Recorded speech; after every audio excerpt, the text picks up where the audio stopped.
Continuando aqui, meu amado, no Salmo 119, eu quero ler com você a partir do versículo de número 12, que diz: Bendito és tu, Senhor, ensina-me os teus preceitos.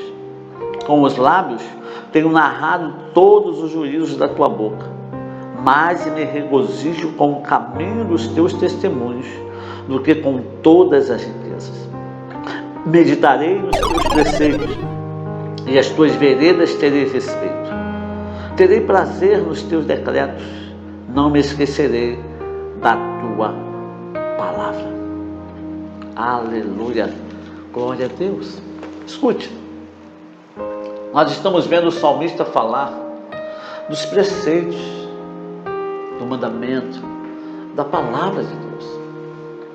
Ele começa dizendo: Senhor, me ensina os teus preceitos.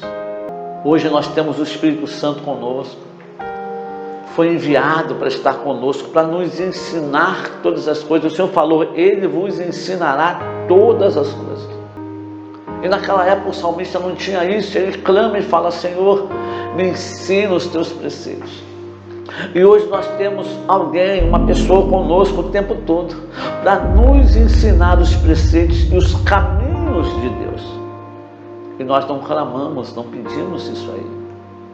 A Bíblia diz em Provérbios 14:12 ou 12:14, não me lembro muito bem, é um desses dois, que diz: há caminhos que parecem direito ao homem, mas o seu fim são caminhos que o levam à morte. Sabe, existem muitos caminhos, como pregava o pastor antes, domingo de manhã no culto da família. Só que nem todos os caminhos levam a um bom lugar. Mas o salmista está clamando a Deus, falando: Senhor, me ensina os teus preceitos, me ensina os teus caminhos, me ensina a andar pela tua vereda. Ele fala: eu tenho mais prazer nos seus testemunhos, eu tenho mais prazer na sua palavra do que nas riquezas. Isso é forte demais para os nossos tempos. Tempos esses onde as pessoas vivem ensinando as riquezas, incentivando a buscar as riquezas, incentivando as campanhas de prosperidade, de que você vai ser o maior isso, que você vai ser o maior aquilo, que Deus vai levantar você com não sei o que lá, que Deus vai não sei o que lá, sabe, esquecendo de falar: não, olha só, o prazer maior tem que estar em Deus e na sua palavra e não nas riquezas. Invertemos o caminho de que precisamos dos empresários para fazer a obra de Deus. Deus nunca precisou dos empresários para fazer a sua obra. Primeiro se começa a fazer a obra e Deus envia o sustento e a manutenção da sua obra, porque é Ele o mantenedor geral da obra, é Ele que toca no coração de quem tem e quem não tem.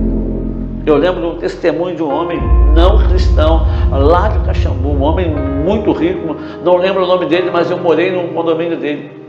E conversando com ele uma vez, ele falou: pastor, olha, eu lembro que uma vez eu estava subindo uma rua ali em Caxambu e eu passei por cima de um tijolo. Tinha uns tijolos assim no canto, na calçada, e tinha no meio da rua. Eu passei com o meu carro por cima de um, quebrei uns dois mais ou menos e fui embora. À noite, quando eu fui dormir, eu tive um sonho. E aquele sonho ficou martelando na minha cabeça, porque eu tinha quebrado aquele tijolo. No dia seguinte eu acordei, eu fui na loja, comprei 1000 tijolos e mandei entregar lá naquele lugar que eu tinha quebrado 2 tijolos. Sabe o que aquilo era? Era a construção de uma igreja. E eles precisavam de mais tijolos. Sabe, ninguém foi atrás do empresário.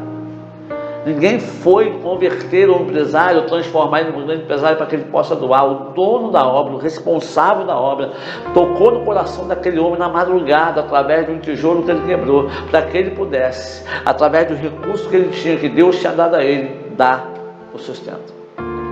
Ele ia suprir a necessidade daquela obra. Amado, Deus sempre fez assim.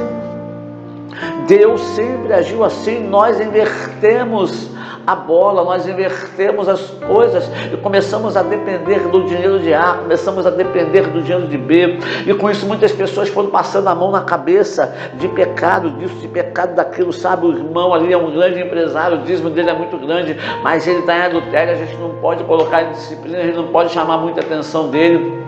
Tem que deixar ele livre, porque senão vai perder o dízimo dele. E como é que a gente vai manter isso?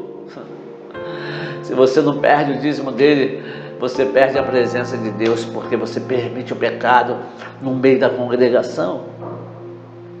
E isso é muito sério. Então, meu amado, o salmista está dizendo: olha, eu tenho mais prazer, eu quero mais os teus ensinamentos do que as riquezas. E que isso seja um aprendizado para a gente, de querer mais, como Jesus fala no Novo Testamento: buscai primeiro o reino dos céus e a sua justiça, não a minha, não a dele, não a de fulano, mas a justiça do reino dos céus. E todas essas coisas, as coisas que nós temos necessidade, nos serão acrescentadas. É claro, visto é que muitos fazem a campanha, colocam as suas ofertas, dão as suas ofertas altíssimas e entram nos desafios, mas nem todos são abençoados, porque senão todos estariam lá dando testemunho. Por quê? Não sei. Então, meu amado, minha amada, escute, faça como salmista, tenha prazer nos mandamentos de Deus. As riquezas, Deus proverá. Bendito Deus e Pai, eu te louvo, eu te bendigo, eu exalto o teu santo nome, muito obrigado. Tu és o Senhor absoluto sobre todas as coisas, tu és o poderoso de Israel, aquele que faz, aquele que realiza.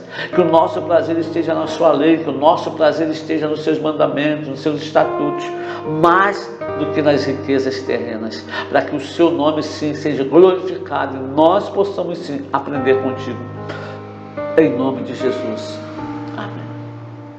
Meu amado, olha, beijo no seu coração, Deus te abençoe.